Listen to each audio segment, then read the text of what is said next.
Lemon. Vocalist ng Orange and Lemons na si Clem Castro nag-walk out matapos umanong singitan ng aktres na si Francine Diaz sa Occidental Mindoro.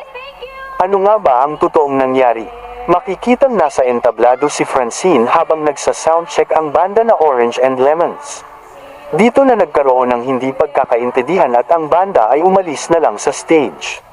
Nang magtatanghal na ang Orange and Lemons, tinanong niya ulit ang mga fans kung kumusta dahil sa mga mensahe nilang natatanggap ukol sa delay nilang set. Good morning. Okay pa ba kayo? Naglabas naman ng saloobin si Clem sa kapwa niya mga artista na hindi dapat sumisingit. Gusto ko lang manghingi ng paumanhin pero kailangan kong sabihin ta para sa mga artists. Kasi dapat kaninang 11 pa kami dito eh. So sana naman walang sumisingit. Dagdag pa ni Clem, kailangan lang ng respeto sa bawat isa. Yun lang. Respeto lang ba? So ayun lang, gusto ko lang sabihin yun. Ayokong masira yung pag-e-enjoy natin ngayong gabi. Hati naman ang naging reaksyon ng kani-kanilang fans at sinasabi nilang hindi kasalanan ni Francine o Orange and Lemons ang nangyari. Kayo, anong masasabi nyo ukol sa kontrobersyang ito?